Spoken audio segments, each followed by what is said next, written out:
I'm not going to make a secret out of this, how I came to become acquainted with him. Keep in mind, thanks to virtual meetings, I've never physically shaken Brian's hand. We've just exchanged messages. I think many of you in this room know I live in Virginia. I have, over the past few years, begun to become involved in some Virginia passenger rail issues. In June, there was a meeting sponsored by the Virginia Rail and Policy Institute. And that was where I first heard Brian talk about his current position with the, and here's one of those things, Brian, is it the Virginia Passenger Rail Authority? Perfect, spot on. Okay. And I began listening to him talk about what he does, and it kind of blew me away. So we exchanged some emails. I asked him if he'd be willing to share a little bit of his time with us today. And as you can tell, he agreed to share some time with him. He asked me to contribute some photos in particular to use in his PowerPoint so he could kind of Wisconsinize what he's doing. I did show some information from Brian to Rich Kedzier over the summer. I wanted to make sure that I didn't make the entire WisDOT staff angry at me for bringing him to this meeting.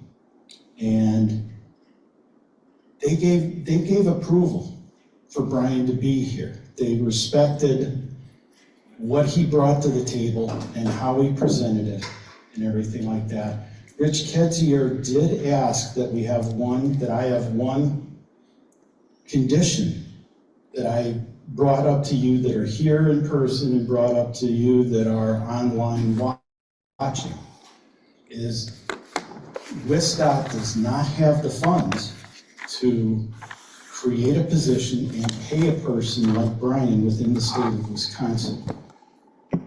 Their priorities for funding are they would like to be elsewhere, serving us for maybe a new venture car or something like that. Okay. As I thought about Rich's comment about wanting that exclusion set, I was thinking about, we were talking with Rich we talked about the Midwest pool of cars is technically managed by the state of Illinois. If the Midwest were to create a position like what Brian has and what he's going to describe to you, Illinois would be the better entity to fund it and put it on, not Wisconsin, not Michigan, not Missouri. Okay, but that's foresight, and that's down the road. That is really down the road. But I think you're going to enjoy what he has to say, and I think you're going to appreciate how he presents it. And as I've already tipped off, he's going to have a couple photos that I supplied to him that was on a ride that I took 9 days ago. Okay, 9 days ago, Thursday, October 17th. All the photos that he shows that he attributes to me were just taken recently. These aren't some historical context pictures. A little bit about Brian. He's got a great history himself. We have some people in the room here that served in the military in this country, and his service was with the Navy. And right away, Brian would like to thank you for your service there. After he retired from the Navy, he served 25 years, various capacities with Amtrak. So he has been an employee of Amtrak in his past, which does matter when he talks to you about his current position with the Virginia Passenger Rail Association, which is funded by the Commonwealth of Virginia. So I'll let Brian tell you about his Amtrak experience. and in person. And with that, Brian, he's ready to go. I welcome you, Brian Sawyer. Thank you so much. Thank you so much, and Terry, I appreciate the invite and the ability to be with you all today, this afternoon at your fall meeting. I am Brian Sawyer. I'm a Service Performance Senior Manager for Virginia Passenger Rail Authority. Virginia Passenger Rail Authority was carved out of the Department of Rail and Public Transportation in Virginia about 2020, carved out in 2020. So we're a small authority. Small is relative to, I guess, to whatever state you're in. We're up to about 50 people now. But we are involved in all kinds of rail projects, construction projects in the billions of dollars worth, including Long Bridge going over the Potomac, which just broke ground a week or two ago, which will add 2 more tracks across the Potomac and reduce congestion coming in and out of Washington into Alexandria. And why I was brought on, I retired from Amtrak in January of this year and immediately brought on with Virginia Passenger Rail Authority for the purpose of establishing formal customer service standards. Now, with the states paying for Amtrak service, we want to do more than just pay for the service and present the service, give the service. We want the experience to be a whole lot different. And that's what this was all about. So why was Customer Service Standards Program created? It's the partnership funding agreement, through the partnership funding agreement with Amtrak that we have.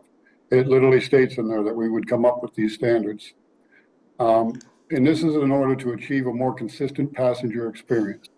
Day in and day out, you can expect the same things, whether you're traveling here in the Commonwealth of Virginia, whether you're traveling from Newport News, from Norfolk, Roanoke, or from Richmond.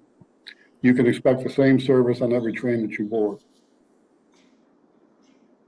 Agreement timeline. So back in March of this year, we met with Amtrak subject matter experts up in Alexandria for a few-day meetings up there. We brought in all the experts, people who knew were the experts involved in technology, for example, Wi-Fi, passenger information display systems, for conductors, for the onboard service staff, and for station personnel. We brought them all together to get their input. We asked them to write the standards. We finally realized that why don't we just go with the standards that Amtrak already has and just basically enforce them.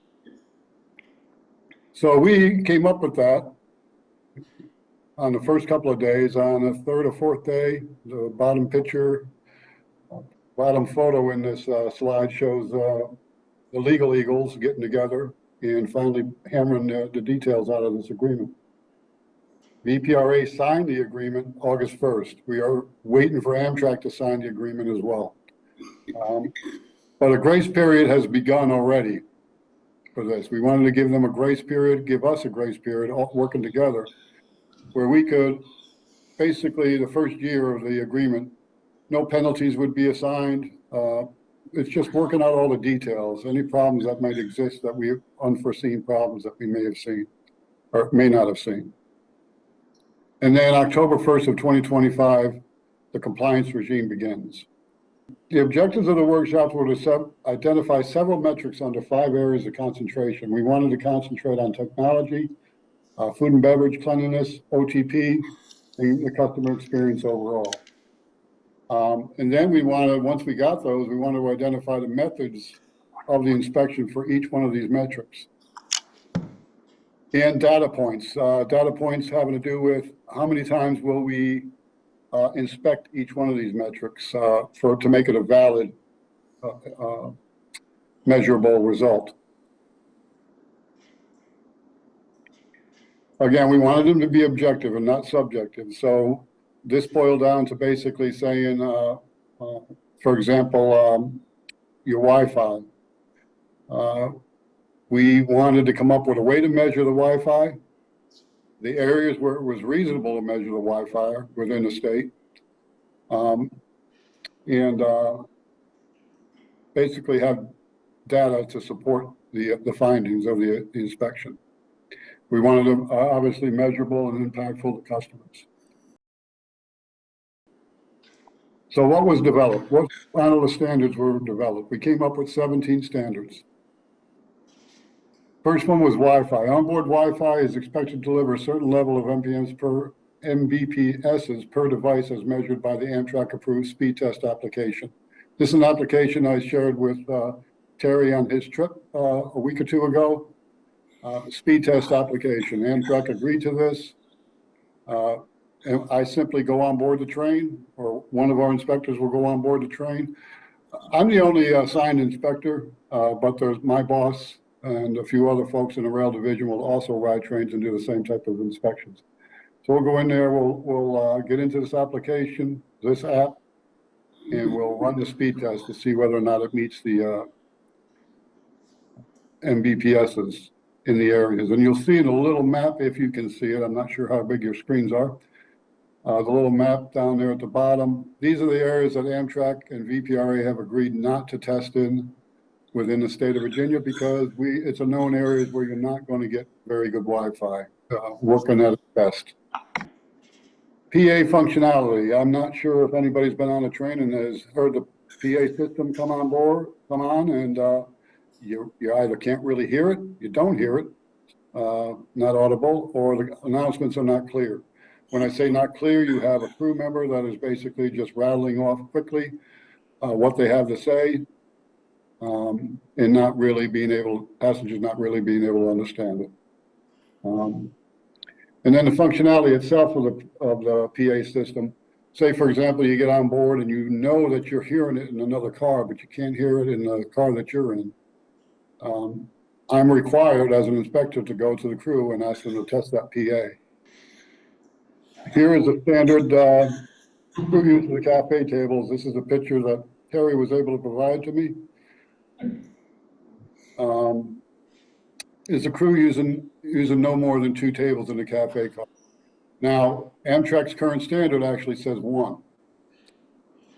We have discussed this over and over and over. We didn't think it was really feasible for Amtrak to only have 1 table when you got 2, you got a conductor, an assistant conductor, and you got an LSA. So we suggested that they change their standard to 2, which I believe they're going to adjust. You should see that in the standards book. Be changed soon. Now I've got this little arrow in this photo pointed to the table in the back. This is the photo again that Terry provided. It looks, when I zoomed in on this, it looks like this is the LSA's table being used. So that's 3 tables being used by the crew.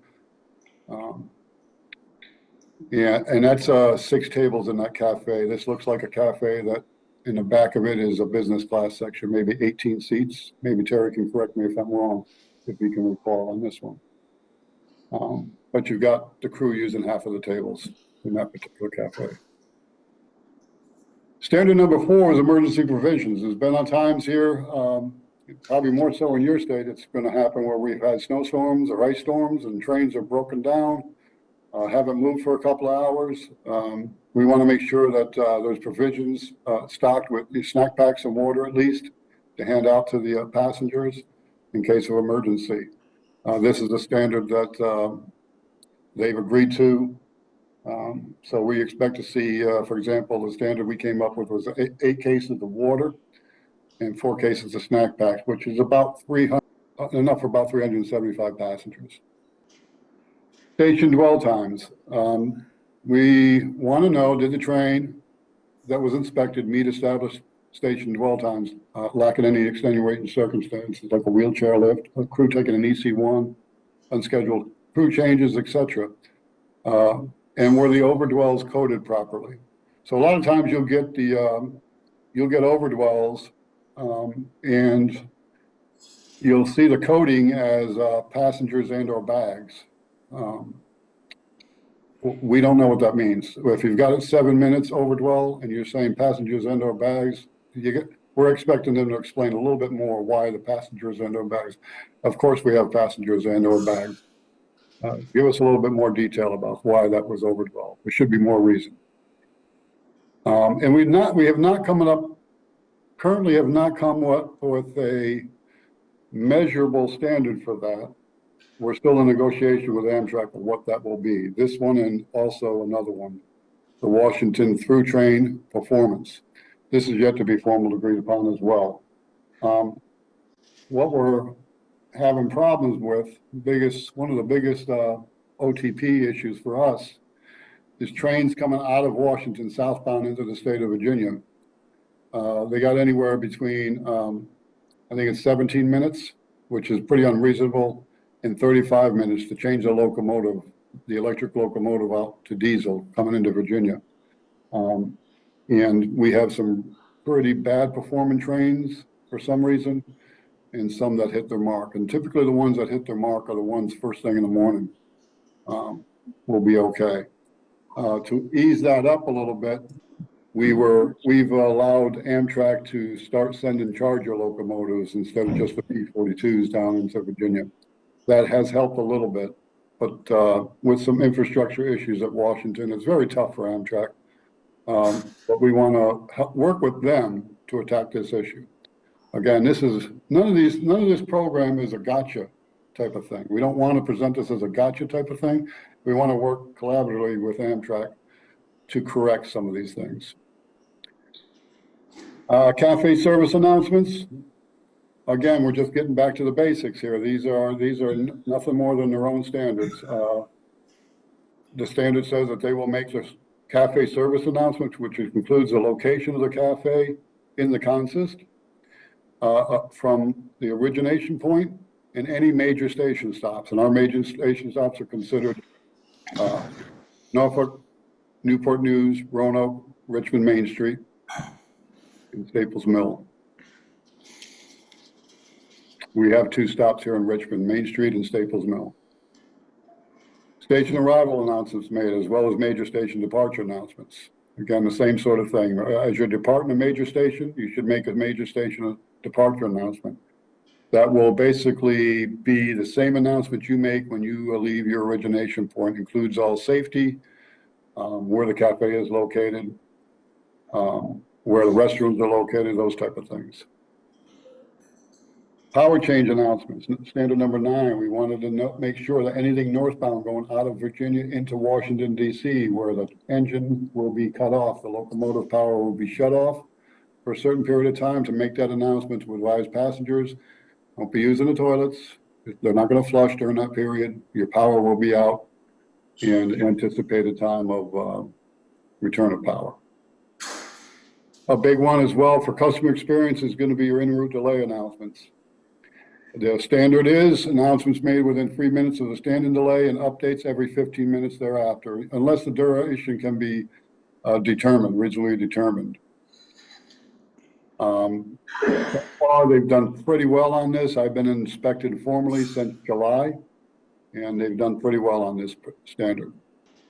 Boarding and alighting assistance. When I was an Amtrak employee, one of the things, I was a manager. I've managed over 97 stations on the East Coast, from Florida all the way up to Vermont, New York, Vermont, Massachusetts.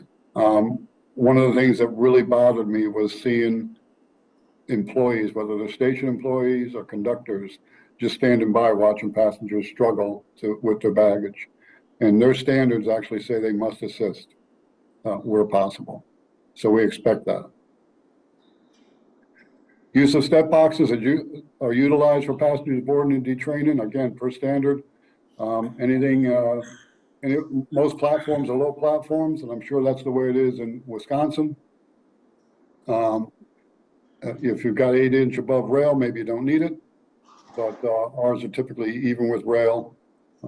In our low level, we only have 2 high level platforms in Virginia. Delays, notifications at stations. Passengers are notified, and when I say notified, this is not through the app, not the text. We wouldn't know about that. We want to make sure that the PIDS boards, where they exist, are up to date and operating properly. and/or station employees are making announcements regarding the status of a late train. And then trash removal at Washington prior to travel south in Virginia. We're looking for the trash on the train. If it's more than 50% full, to be removed. Anything southbound coming into Virginia, we still have a long ways to go into Roanoke from Washington or Norfolk from Washington. And we want to make sure that the trash isn't overflowing halfway through the state. The bigger part of this is going to be train restrooms cleaned and stocked at Washington. This is something I thought Amtrak would struggle with because I just couldn't see how they could get on board in Washington and get the restrooms cleaned within 20, 25 minutes before the trains departed. And it did struggle initially in July. We worked with them, spoke with them, worked with the cleaners individually. And happy to say that I have not seen a train in the month of October leave Washington coming southbound without the bathrooms all refreshed and cleaned. So that's a good win for this program, as well as kudos to the Amtrak employees up there that take care of it. Cafe table cleanliness, you'll see we expect the LSA, and it's per their standard, as often as they can, to keep the tables clean throughout the route. When there's downtime, instead of just sitting, if the table has been used and people have left trash on the table of crumbs or spills, to take care of that. And then we work through continuous improvement throughout the entire process. This is an email from September 10th, where I got on board a train 174 going to Washington. Wi-Fi was not functioning. I asked the crew to reset the main brain, which is located in the cafe car. They did that several times. It did not correct the issue. There was no Wi-Fi connectivity. So I contacted Seth Jones with Amtrak in the technology, Wi-Fi technology. Seth was able to get a third-party vendor involved, looking into the issue. And later on that afternoon, they were able to resolve that issue that same day prior to the train reaching Boston. So it took them a little while, but at least they got engaged and they took care of the issue. And he did say afterwards, we spoke by phone afterwards, that had we not taken care of that issue, that train may have gone out the next day with the same problem. So this is why we're saying we're working on, this is not a gotcha, this is basically let's get it right together. So the program has guardrails. This inspection customer service standard program has guardrails. We are required to perform 42 minimum trips per quarter. And that's collecting 433 total measurements per quarter. Because each one of those 17 standards has different number of requirements that I have to touch it. For example, the locomotive, the announcement about the locomotive change going into Washington. I'm only going into Washington half of the time. So that would be about half of the number of times those 42 standards. And then there's a continuous feedback loop, continuous access to inspection results through a shared drive. Once Amtrak signs this agreement, they are going to get access to our shared drive, where all the results of every single inspection, every touch point is listed, plus a summary of the current standings on each one of these. There's a monthly report also will be developed with a quarterly performance determination. And then, of course, we hold quarterly meetings with Amtrak where we discuss this and other things. There's accountability. The accountability is remedy triggers. Won't get it too much into the remedy triggers, but it basically boils down to, it can start from anything from an informal meeting between the directors. As a level one, it can go all the way up to financial penalties, and all the way up to loss of exclusivity for Amtrak. That's the nuclear option. We obviously don't want to ever get to that. We don't feel we ever would. And then future-proof and metric, we can revise these metrics, either take them out, add some in, or adjust them once per year if required. And as I said, for each standard is given a minimum number of measures to be considered. For example, here's standard 1, Wi-Fi. we are required to measure at least 20 times per quarter. PA functionality, the full 42, because you should be able to measure that every time you're on the train, and so on. Supplemental standards would be something, I think my first thing to come to mind would be, for example, if we wanted to add a coach attendant, because we want the coaches to be cleaned on a regular basis en route. We wouldn't want to add an en route cleaner, because even though it costs a little bit more to add the coach attendant can also, by agreement, they can also open a door and assist passengers on and off trains. So you get a little bit of extra value to that if you add a coach attendant. So that's something that's supplemental. Again, if it becomes supplemental, then there could be incentives for Amtrak working as well. Amtrak did ask about incentives, and we simply said that this is just your standard. So we're not asking for anything above and beyond what you already say you're going to do. Once we get into supplemental standards, we can discuss incentives reasonably. Again, we have data-backed inspection reports. They'll be able to access. They can, if they don't agree with them, we can discuss them. Regular feedback to subject matter experts. My last position with Amtrak was actually right here for 3 years as a district manager for state of Virginia. So I know a lot of the managers here, and we speak regularly and work these issues out. Having some immediate results, positive results in the customer experience. We were used to seeing the cafe not open going southbound out of Washington into Virginia. The cafe not opening until sometime after Alexandria, which is about a 20-minute ride. Whether or not they were ready or not, just not opening. Sometimes it was because they were waiting for the crews to collect tickets, which is basically against their standards, because that's how it's written in their standards. Now we see that the cafe, for example, in this particular slide, many times now we're seeing the cafe open immediately upon power restoration at Washington, which is fantastic. Again, restrooms refreshed and trashed, removed at Washington. Month of October, just an amazing improvement. There's a couple of cleaners up there that I see regularly. I can't give them bigger kudos and thanks. They're doing a great job up there. And then assistant passengers to board, even at stations where the station employee, even if they had 2 or 3 or 4 employees at the station, they would all just either stay at the station gate area or inside the station. Now they're coming to the train to assist. It's vast improvement out there. So that's pretty much the presentation and what we're doing here for customer services standards in Virginia. I know New York State has a similar program that they're operating. Not many states have the ability, or like Terry was saying, the funding to be able to do this. And we know how lucky we are here in Virginia to be able to have that, and as well as an authority dedicated solely to passenger rail, which is very, very helpful.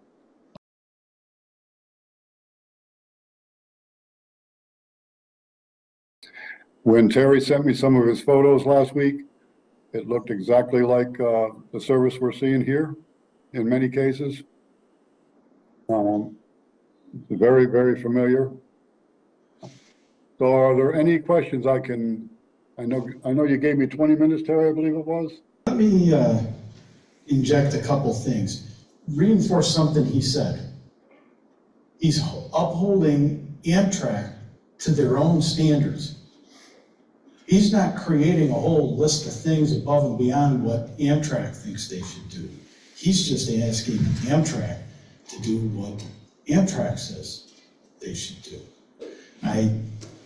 There's a little irony in there, I think you would agree, Brian, but it's sad that we have to, at times, confront Amtrak and say, this is what you expect out of your employees. Absolutely. The majority of your inspections, are they on trains between Richmond, Fredericksburg, and DC, or do you try to spread them out across the services evenly? Right. So For example, in the Norfolk service that we have, there's three round trips a day to Norfolk. I just try to average it out. There's 3 round trips per day to Norfolk, 2 to Newport News, 2 to Richmond, 1 to Richmond, I'm sorry, and 2 to Roanoke. And so I basically try to get an equal amount. Norfolk and Newport News about 70% total. Roanoke probably about 10%. You get the majority of your touch points going the length of the service as much as possible. So I will start from Norfolk and go into Washington, round trip it, and the same thing with Newport News. Okay, so for those that aren't familiar with the Virginia services, the Norfolk train does go through Richmond. The Newport News train does go through Richmond. The only one that doesn't is the Roanoke, which goes down the old Southern line, Norfolk Southern, through Charlottesville. Within the state of Wisconsin, 3 stations are served by caretakers. Are any stations in Virginia served by caretakers? Currently, there are not, and I don't foresee it to be the case unless Roanoke only has a platform, a station platform and canopy. They don't currently have a station. So as far as the unstaffed, that's the only one that may, in the near future, have a station, but not be staffed by Amtrak, and so may be caretaker. The rest of them are either owned by Virginia Railway Express, which is basically unstaffed for us, or Amtrak, or the local municipality. For example, Norfolk owns the Norfolk station, City of Norfolk. And so we're not, if I inspect that station, it's not an Amtrak employee cleaning it, so I will not perform that inspection on the cleanliness of the station. Do you have Amtrak employees I've not been to the Norfolk station. Do you have Amtrak employees that work there? Yeah, we have, so in Norfolk, there is Amtrak staffing. It's a staff station by Amtrak, but they're not required to do the cleaning of the waiting room or the restrooms. So we will not do that inspection. For example, Richmond Staples Mill, Terry, if you've been there. I have. Yeah, so Staples Mill is owned by Amtrak, staffed by Amtrak, cleaned by Amtrak, maintained by Amtrak. So everything's up for inspection there. Down at the Main Street station, it's owned by the City of Richmond, and all they have is security guards there 24 hours a day, no Amtrak staff, very little to inspect there. So I'm like in Brookfield in downtown Milwaukee, and I still couldn't get 1 megabit. And Terry, I failed to ask you with the emails that we were exchanging, and I apologize this late in the game, but I feel that, did you ever touch 2.0 on your test? I did twice, and I'll tell you how I did it. I think my phone became impatient with the Amtrak Wi-Fi on the train, and I was in a 5G service area, and I looked down and I saw it was 25 and 28. Right. And I was like, wow, this is fantastic. And then I realized my phone had dumped the Wi-Fi and it had switched over to 5G service.